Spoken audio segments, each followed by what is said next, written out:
Right now, as you're listening to this, the government is making you poorer. And the worst part, you can't see it happening. $200 hits your bank account. Today, it has value. But 6 months from now, that same $200 won't buy what it does today. Why? Because someone, somewhere, just got rich at your expense. This is the Cantillon effect. And once you understand it, you'll never look at money the same way again. Most people think inflation is just something that happens, like the weather, random, unpredictable, fair. But it's not fair. It's rigged. And the rigging happens in a very specific order that determines who gets wealthy and who gets left behind.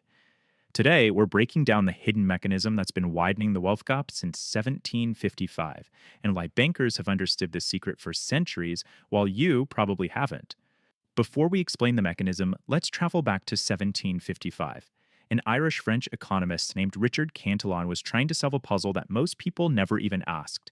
When governments print new money, who benefits first? What he discovered was so profound that it explains almost every major economic crisis in modern history. It explains why the rich got richer after the 2008 financial collapse, while average families lost their homes. It explains why your savings are worth less every year, while the stock market reaches all-time highs. It explains why you're working harder but falling further behind. Cantillon figured it out 3 centuries ago. His answer?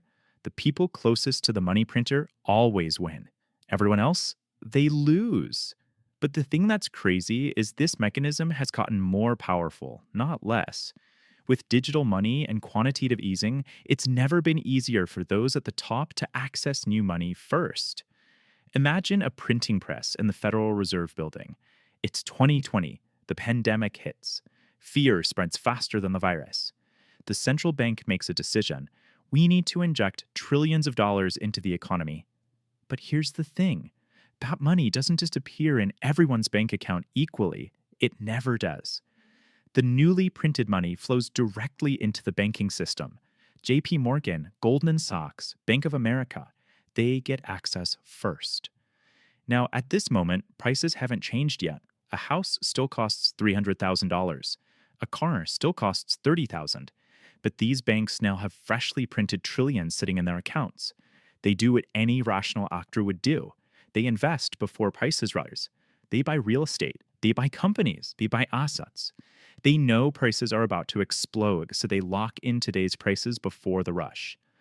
Then, and this is critical, the money slowly trickles down. The banks lend to hedge funds. Hedge funds invest in startups. Some money flows to corporations for stock buybacks. Corporate executive stock options become worth 40% more overnight without anyone producing anything of value. Money flows to real estate investors who buy apartment buildings at $2 million.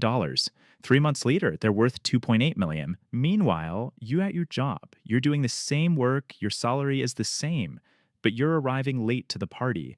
By the time new money reaches workers and savers, if it reaches them at all, prices have already soared. The money in your savings account has less purchasing power. Your salary buys less stuff. Your rent goes up 15%. Your grocery bill jumps 20%. You feel poorer. You are poorer, even though you haven't done anything wrong. And the most infuriating part? The government and mainstream media blame you. Stop being lazy. Stop buying coffee. Stop eating avocado toast. As if your personal spending habits created a $1 trillion printing mechanism you have zero control over. But now you see it. You understand the game. The closer you are to the money printer, the more you win. The further you are, the more you lose. The rich get richer not because they're smarter. They get richer because they're first in line. They get new money before you do. They buy assets before prices rise. By the time you sit up enough to buy, they've already made 40% gains. This isn't theory. Let's look at the actual evidence. Between 2008 and 2024, the Federal Reserve expanded the money supply tenfold, from $2 trillion to nearly $20 trillion. If that new money was distributed evenly, everyone should have gotten richer. But that's not what happened. During that exact same period, the wealth of the top 0.1% in America more than tripled, a 200% increase. And the bottom 50%, their wealth went up just 12%. Let that sink in. The ultra-wealthy saw their money multiply by 3. The average person's barely grew. Worse, Real wages for the average worker have been flat for 30 years. You're working just as hard as someone in 1994, but your paycheck buys less. This isn't an accident. It's an economic principle called the Cantillon effect. Here's how it works. When you increase the money supply by 10x, but that money flows first to those who already own assets, asset prices go up. The stock market soars, real estate soars. But wages, the mean income for 90% of people, stay flat. It's an invisible transfer of wealth from those who trade time for money to those who own things. And what's scary is that this is accelerating. In the past, this process took months. Today, central banks create trillions in a single meeting. Digital money moves at light speed. The printing never stops. We even saw a version of this in crypto. When Bitcoin launched in 2009, right after the Fed's first major injection, early holders got in near the money printer. The irony is that a system supposedly created to fix the old one operates on the same principle. So, what can you do? Panicking is the worst response.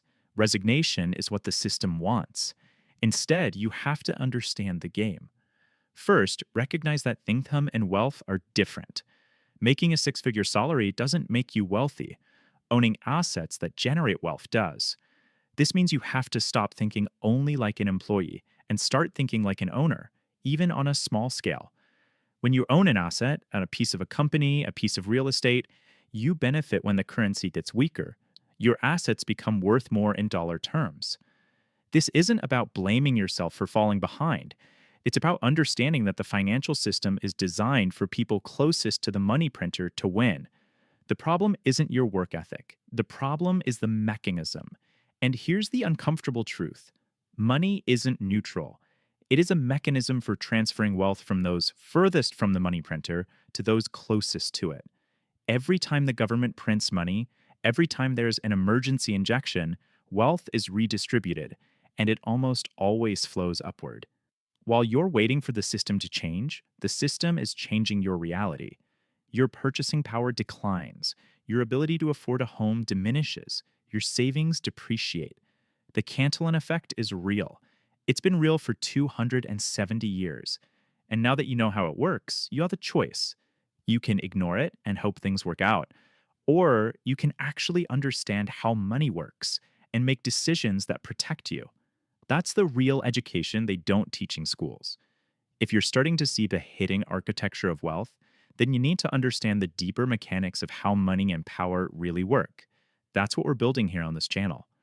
Every single week, we break down the behavioral finance concepts, the psychological tricks, and the system mechanics that the wealthy already know, but that they never teach anyone else. Hit subscribe so you don't miss the next layer. Thanks for watching. I'll see you in the next one.